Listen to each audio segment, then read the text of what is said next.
사사시대 말엽 사무엘이 사사로 있을 때 이스라엘이 왕을 요구했습니다. 우리에게도 왕이 있어야 하겠습니다. 왕이 있어야 백성들을 돌보고 전쟁에 나가 이길 수 있지 않습니까? 그러니 왕을 세워주십시오. 그래서 하나님께서는 백성들의 요구를 들어주셔서 사울을 왕으로 삼으셨습니다. 그러나 사울이 왕이 되었을 때 사울은 세상 나라 왕들과는 다른 하나님이 원하시는 완벽한 삼권 분립이 이루어진 그런 왕을 하나님이 세우셨습니다. 왕은 세속 통치 구조였고 그리고 선지자가 있습니다. 선지자가 하나님의 말씀을 바로 지도해 주는 대로 따라야 했습니다.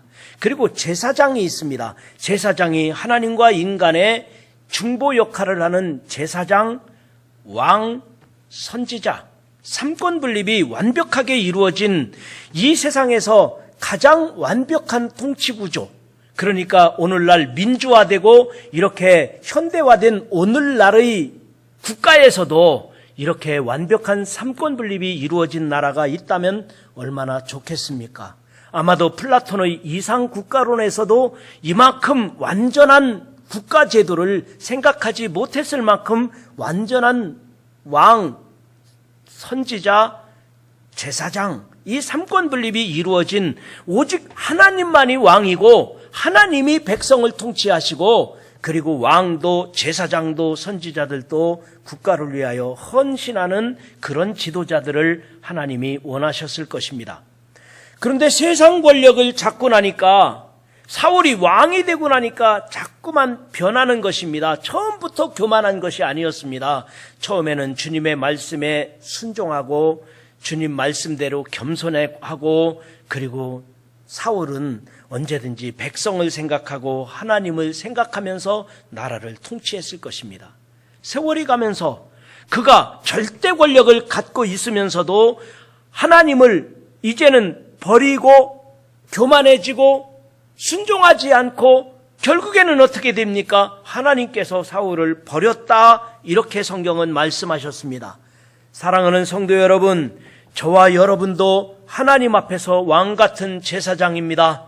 우리들도 구원받은 사람이기 때문에 모든 것으로부터 자유롭고 영원히 사는 하나님 나라 백성으로서 왕 같은 제사장인 것을 믿으시기 바랍니다. 그래서 우리가 구원받고 나서 타락하고 구원받고 나서 잘못되고 구원받았는데 교만해져서는 안 될 것입니다.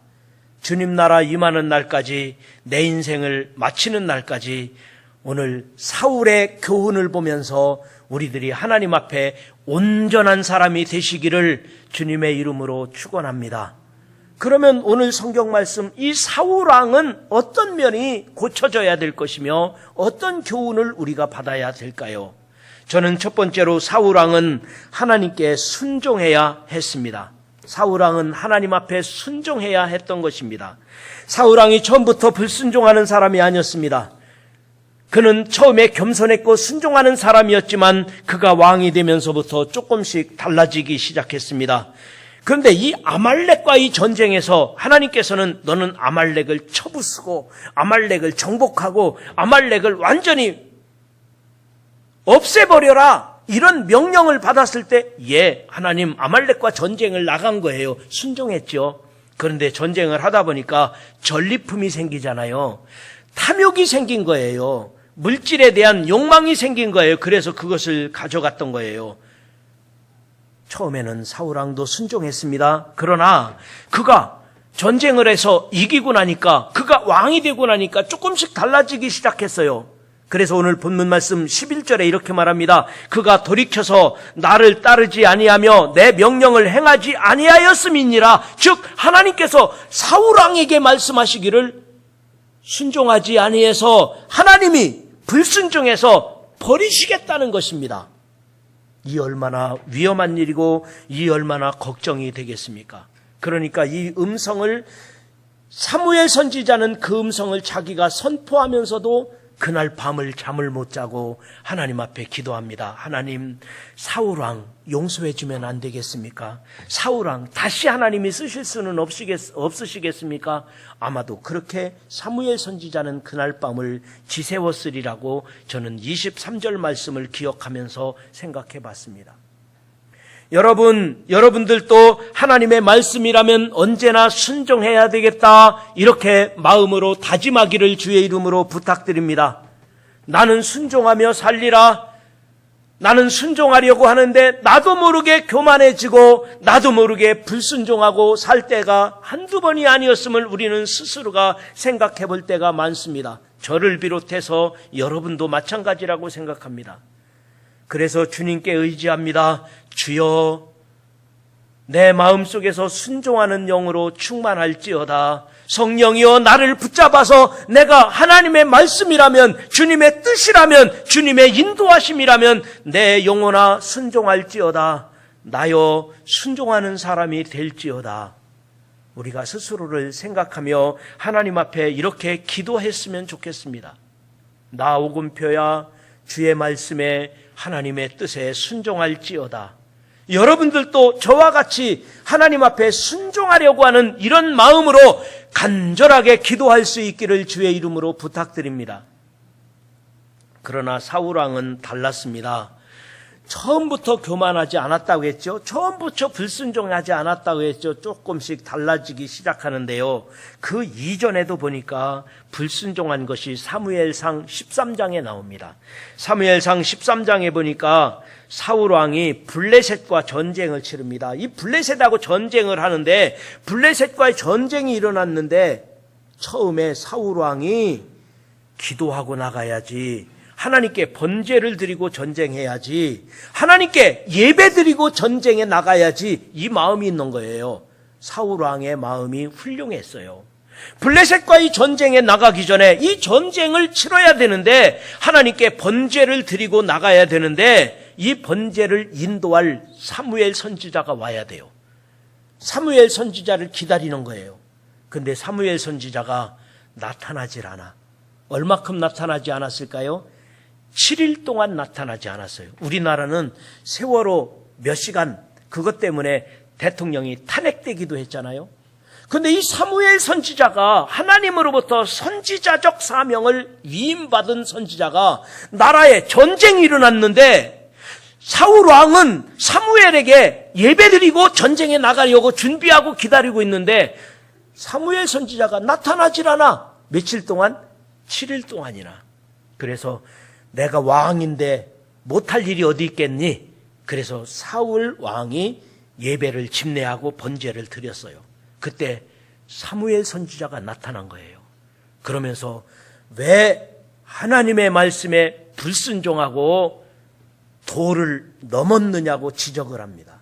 여러분이 생각해 볼 때 인간적으로 사무엘이 실수했습니까? 사울이 실수했습니까? 제가 생각할 때는 사울이 실수한 게 아니에요. 사울은 어떻게 해서라도 전쟁을 나가야 되는데 예배드리고 전쟁에 나가고 싶은 거예요. 그런데 사무엘이 7일 동안이나 자리를 비운 거예요. 누가 봐도 사무엘이 자기 사명을 다하지 못하고 나라가 전쟁이 일어나서 위급하고 아주 중요한 상황에 있는데 사무엘이 자리를 비운 거 아닙니까? 그런데 하나님께서는 사울의 불순종을 지적했던 것입니까? 저는 왜 그런가를 생각해 봤어요. 왜 그런가를 생각해 봤더니 하나님께서는 7일을 머무르라는 것이 하나님의 뜻입니다. 전쟁에는 때로는 진격하고 나갈 수도 있지만 때로는 매복하고 기다릴 때도 있잖아요. 그러니까 하나님께서는 지금 7일을 머물러 있어야 되는 하나님의 뜻이 있는 거예요. 하나님의 인도하심이 있는 거잖아요. 하나님의 방법이 있는 거예요. 그런데 우리 인간은 왕이라도 선지자라도 누구라도 주님의 말씀이라면 순종하는 것이 당연한 것입니다. 그런데 하나님이 사울에게 보고 싶은 것이 있어요. 순종을 보고 싶었던 것입니다. 순종을 보고 싶었던 거예요. 그런데 순종하지 않은 것입니다. 그래서 오늘 22절에 엄하게 경고합니다. 사무엘이 이르되 여호와께서 번제와 다른 제사를 그의 목소리를 청종하는 것을 좋아하실 하심같이 좋아하시겠나이까?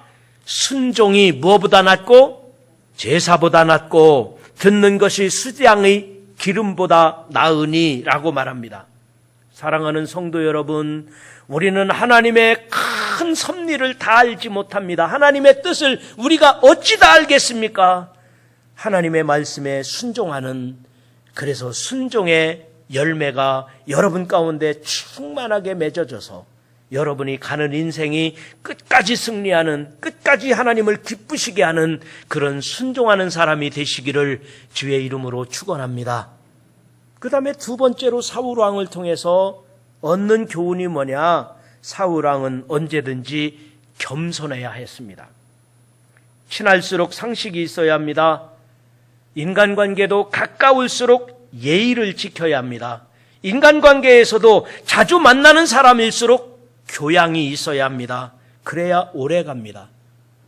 여러분, 같은 가족이라도 친한 친구라도 그 사이에서 질서를 지키고 겸손할 때 그 친구가, 그 가족이 서로가 화목하고 오래 갈 수 있는 것입니다.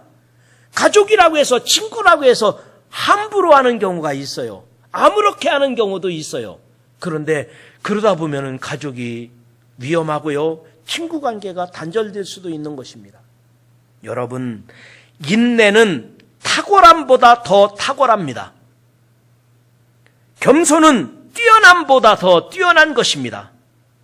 다시 말씀드리면 인내는 탁월함보다 더 탁월하며 겸손은 뛰어남보다 더 뛰어나다는 말이 있습니다. 하나님 앞에서 겸손한 자를 들어 쓰시고, 하나님께서는 겸손한 자를 들어 쓰시고 교만한 자를 물리치신다는 주의 말씀에 여러분 꼭 귀 기울이시기를 주의 이름으로 축원합니다. 그런데 사울왕은 달랐어요. 내가 왕이니까 번제를 드려도 된다는 생각은 교만이었습니다. 그리고 내가 전쟁에서 이겼기 때문에 어떻게 했습니까? 12절에 보십시오. 사무엘이 사울을 만나려고, 지금 사무엘 선지자가요, 하나님이 사울을 버린다고 하니까 철야 기도한 거예요. 하나님 용서해 주십시오. 사울왕 다시 세우면 안 되겠습니까? 철야 기도하고 그 다음날 아침에 사무엘이 사울을 만나려고 어디로 갔어요?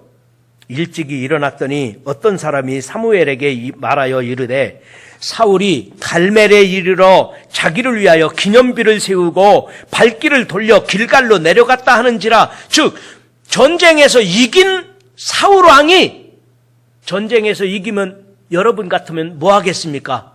감사하잖아요. 하나님께 감사하고 하나님께 감사의 제사를 드리고, 그 다음에 누구에게 알리고 싶어요? 백성들에게, 국민들에게 우리가 전쟁에 이겼다, 이 소식을 전해주고, 그 다음에 사무엘 선지자에게 지금 철야하며 기도한 거예요. 이 전쟁에서 철야한 이 사무엘 선지자에게 우리가 전쟁에 이겼다, 감사를 표현해야 되잖아요. 그런데 사울왕이 어떻게 했어요? 전쟁에서 이기고 나서 갈멜 산에다가 자기 승전 기념비를 세우고 자기 갈 길로 길갈로 갔다는 것입니다. 교만하죠. 교만한 거예요. 전쟁에서 이기면 지금 백성들에게 전쟁에서 이겼다는 소식을 전하고, 사무엘 선지자에게 이겼다고 기도해 줘서 고맙다고 해야 되잖아요. 그리고 하나님께 감사해야 되는데 그게 아니고 내 전쟁에서 이긴 기념비를 세우고 그리고는 길갈로 자기 갈 길로 갔습니다. 여러분, 성공했을 때 겸손해야 됩니다. 잘 될 때 어려운 사람을 돌볼 수 있어야 합니다. 남들이 나를 존경할 때 그 사람들에 대한 배려가 필요한 것입니다. 내가 높은 자리에 있을 때 낮은 사람들을 생각할 수 있는 너그러움이 필요한 것입니다. 그런데 교만하면 반드시 넘어지게 되어 있습니다. 세계적으로 가장 부자 중에 한 사람인 빌 게이츠가 취미가 뭐냐 그랬더니 취미 생활이 뭐 여러 가지가 있겠습니다만 설거지하는 게 취미라고 그러더라고요. 그래서 빌 게이츠와 설거지 인터넷에 치면 딱 뜰 거예요. 빌 게이츠의 취미 생활 중에 하나는 설거지랍니다. 그래서 자기 가족 식구들에게 제발 좀 설거지하지 말고 설거지는 내가 퇴근할 때까지 저녁에 싸놔라. 내가 집에서 퇴근하고 그 세계적인 부자가 얼마나 바쁘겠습니까? 할 일이 많지 않겠습니까? 그런데 자기는 취미가 설거지라 저녁에 집에 가서 설거지를 하면서 집안 착 정리를 하고 깨끗하게 정리를 하고 만들어 놓으면은 자기 스트레스가 싹 풀리고 자기 마음에 힐링이 이루어진다는 거예요. 그래서 자기 취미는 설거지다. 참 가족들 좋겠다. 참 행복하겠다.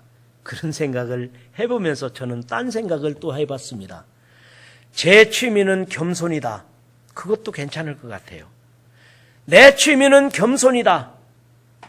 모든 사람과 어울릴 수 있으려면, 가족을 행복하게 하려면, 내 동료들과 나와 함께하는 사람들이 모두 행복하려면 내가 겸손해야 돼요. 겸손하면 친구가 떠나지 않습니다. 겸손하면 가정이 행복합니다. 그런데 여러분, 인간관계 때문에 겸손한 게 아니에요. 하나님께서 겸손하라고 하시니까. 하나님께서는 겸손한 자를 높이시고 교만한 자를 물리친다고 하셨으니 여러분 취미가, 여러분의 생활이 겸손한 사람 되기를 주의 이름으로 축원합니다. 그리고 마지막 세 번째로 사울왕은 하나님께 정직해야 했습니다. 정직해야 됐습니다. 사람이 사람을 속일 수는 있습니다. 그러나 사람이 하나님을 속일 수는 없습니다. 사람이 사람을 한 번, 두 번은 속일 수 있습니다. 그런데 계속 속일 수는 없는 것입니다. 그런데 사울왕은 계속 사무엘 선지자를 속이려고 하는 거예요. 아니, 하나님 앞에서 거짓말을 하려고 변명을 하는 거예요. 사울왕은 너무 빤히 보이는 거짓말을 한 것입니다. 금세 들통날 거짓말을 한 것입니다. 그래서 오늘 15절에 이렇게 말합니다. 사울이 이르되 그것은 우리가 아말렉 사람에게서 끌어온 것인데 백성이 당신의 하나님 여호와께 제사하려 하여 양들과 소들 중에서 가장 좋은 것을 남김이요 그 외의 것은 우리가 진멸하였나이다.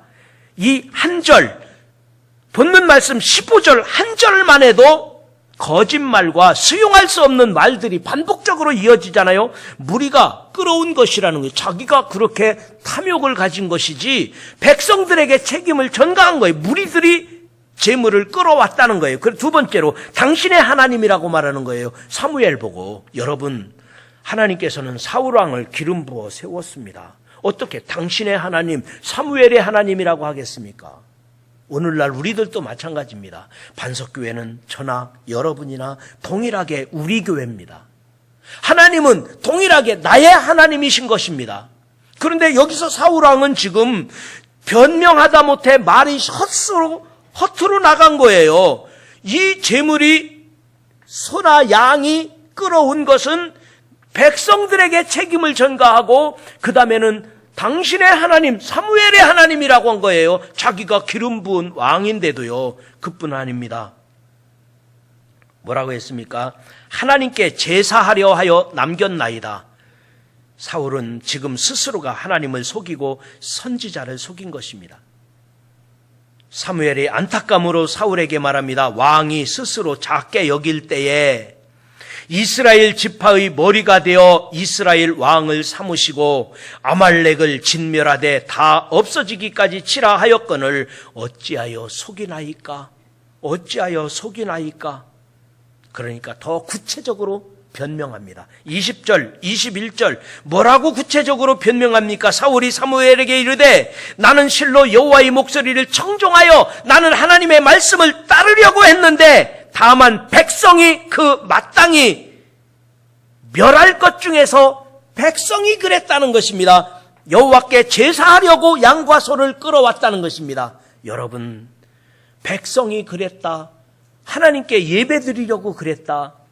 여러분, 마치 오늘날 정치인들이 아니면 어느 대통령이 국민들이 그런다. 국민들이 원하는 거다. 사실은 국민이 아니라 자기 생각이거든요. 자기가 원하는 거거든요. 그런데 정치하는 분들이 대부분 보면은 국민들이 원하니까 국민들이 그렇게 하라고 해서 그렇게 말하잖아요. 여러분, 오늘날 우리들의 삶 속에서도 마찬가지라고 생각합니다. 우리들도 하나님 앞에서만큼은 정직해야 되는 것입니다. 사람이 살다 보면 실수할 수 있어요. 죄 지을 수도 있습니다. 그러나 하나님 앞에서만큼은 다 알고 계신 그분 앞에서 내가 뭐라고 변명합니까? 내가 무엇을 거짓말을 자꾸만 할 필요가 있겠습니까? 사무엘은 속일 수 있어요. 사울 왕이 사무엘에게 변명할 수도 있어요. 그러나 계속 변명하면 들통나요. 그러나 하나님은 속일 수 없어요. 하나님 앞에 솔직하자는 것입니다. 하나님은 우리 죄를 고백하면 모든 것을 용서해 주시기로 이미 작정하셨어요. 예수님께서는 우리를 위해 십자가에서 죽으시면서까지 내 죄를 사하시고 내가 회개하면, 내가 고백하면 묻지 않으려고 주님께서는 이미 십자가에서 죽으셨어요. 그러니까 내가 하나님 앞에 모든 죄를 고백하는 겁니다. 하나님 앞에 모든 것을 솔직한 것입니다. 변명할 필요가 없어요. 이미 십자가에서 죽으시면서까지 용서하기로, 나를 사하시기로 약속하신 분이시기 때문입니다. 사울왕도 마찬가지입니다. 하나님, 잘못했습니다. 그 한마디면 끝난 거예요. 묻지도 않을 것이며 사무엘도 사울왕을 위하여 처리하고 지금 온 거예요. 그런데 변명을 하고 거짓말을 한 거 아닙니까? 시편 51편 10절에 말씀하셨습니다. 하나님이여 내 속에 정한 마음을 창조하시고 내 안에 정직한 영을 새롭게 하소서. 하나님이여 내 속에 정한 마음을 창조하시고 내 안에 정직한 영을 새롭게 하소서. 우리들이 이렇게 고백하면 그것으로 끝납니다. 하나님이 받으신 겁니다. 뿐만 아니라 잠언 16장 17절에도 악을 떠나는 것은 정직한 사람들의 대로이니 라고 말합니다. 악을 떠나는 것은 정직한 사람들의 대로라는 것입니다. 악을 떠나고 내 신앙을 고백하고 주님 앞에 죄를 자복하면 대로가 펼쳐진다는 것입니다.